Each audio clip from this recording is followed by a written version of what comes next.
मराठी चित्रपट सृष्टीला आता ताकदीने सांगावं लागेल की पोंक्षाला इथून पुढे काम देऊ नका, अन्यथा तुमचे ते कार्यक्रम सुद्धा महाराष्ट्र पाहणार नाही.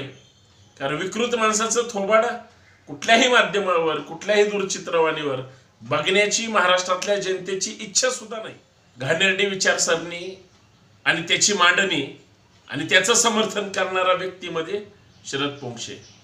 कारण घाणेरडा विचार घेऊन घाणेरड्या लोकांचं, देशद्रोही लोकांचं समर्थन करून स्वतःची पोळी भाजणारा आणि घाणेरड्या विचारावर महाराष्ट्रभर नाटकाच्या किंवा चित्रपटाच्या माध्यमातून बोंबलत फिरणारा हा टुकार अभिनेता अर्थात शरद पोंक्षे.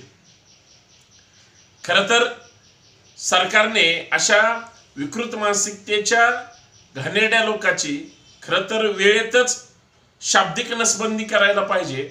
परंतु सरकार धार्जिने लोकांना जर दुसऱ्यावर टीका करणारेच आपल्याला गोड वाटतात अशी जर अवस्था ह्या लोकांची असेल तर याला दुसऱ्या शत्रूची गरज नाही. म्हणजे हा विकृत एकीकडं धर्माच्या रक्षणाचं बोलतो तर दुसरीकडं विष कालवण्याचा फक्त कार्यक्रम करतो. स्वतःची मुलगी कर्तृत्वान आहे या बाबतीत कुणालाही वाईट वाटायचं गरज नाही. कारण पोरगी त्याचे अभ्यासू आणि बुद्धिचातुर्य तिचं चांगलं आहे म्हणून कदाचित ती पायलट झाली असावी. त्यावेळी सुद्धा तिचं अभिनंदन करताना कुठलीही मदत न घेता, आरक्षण न घेता त्याची मुलगी हुशार झाली असं त्याचं, किंवा पास झाली किंवा त्याच्यात प्रावीण्य मिळवलं असं त्याचं मत होतं. त्याच वेळेत हा विकृत आरक्षण विरोधी होता हे दिसलं. मागच्याच वर्षी पुण्यामध्ये सर्व जातीय मुंज करण्याचं पाप सुद्धा ह्याच व्यक्तीने केलं. अरे ज्या बहुजनांना मुंजीची गरज नाही ते इथले मूळ निवासी आहेत. धर्म तुमचा बाटला गेला, विचार तुमचे बाटले गेले.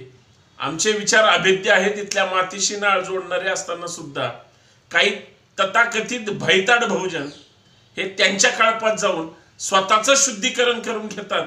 याच्यापेक्षा दुसरी वाईट गोष्ट काय असू शकते.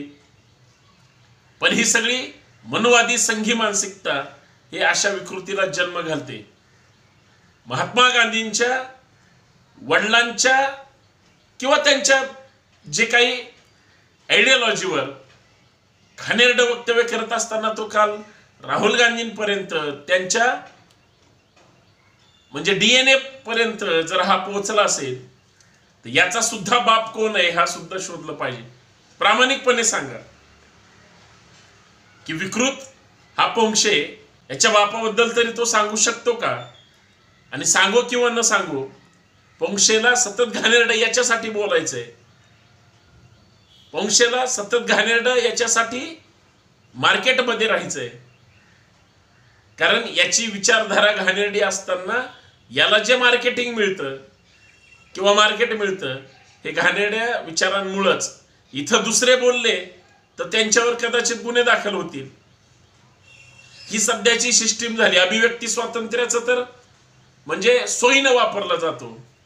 पण आम्ही स्वतंत्र भारतात राहतोय आणि आम्ही काय बोललं पाहिजे म्हणजे ज्या व्यक्तीच्या कळपामध्ये पोंक्षे नावाचे हे किडे वळवळ करतात हे सगळे जातीवादी किंवा घाणेरडी विष पेरणारी आहेत.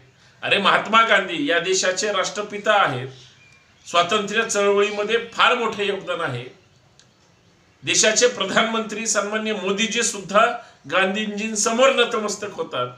त्या गांधींचा ज्यांनी खून केला, हत्या केली, त्या नथुराम गोडसेचं समर्थन करून हा शरद पोंक्षे जगतो.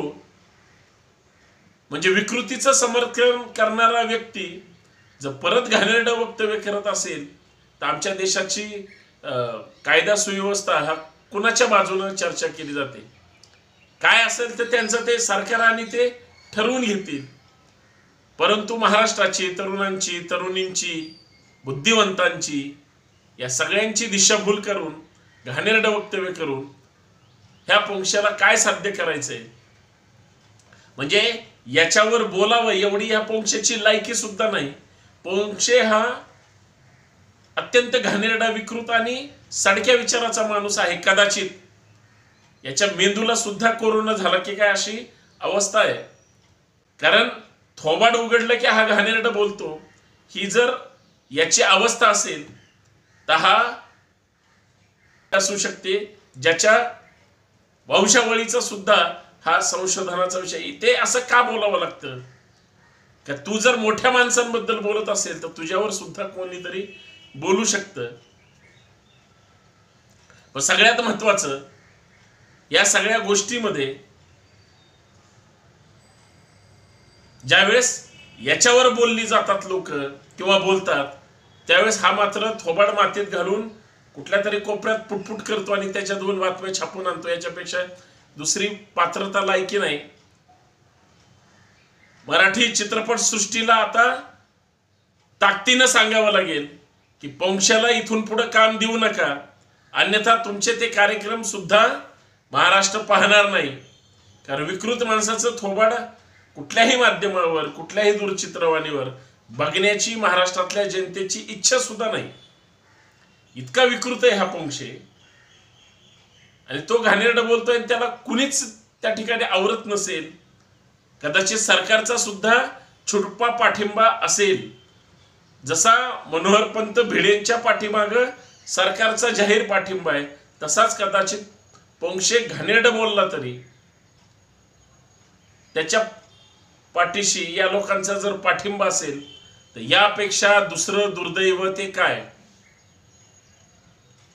पुरोगामी कार्यकर्त्यांनी एखादा मोर्चा काढला, एखादी भूमिका मांडली तर पोटसूळ उठणारे आणि सामाजिक असंतोष निर्माण होतो म्हणून बोंबलणारे आता असलं घाणेरडं वक्तव्य वारंवार भिडे असेल, पोंक्षे असेल हे घाणेरड्या विचाराची माणसं करत असताना आता ते संघी सुपारी फंटर घरात बसून दुसऱ्यांवर तक्रारी करतात. आता कुठल्या बिळात खरं तर त्यांचाही DNA खरं तर तपासला पाहिजे अशी अवस्था आहे.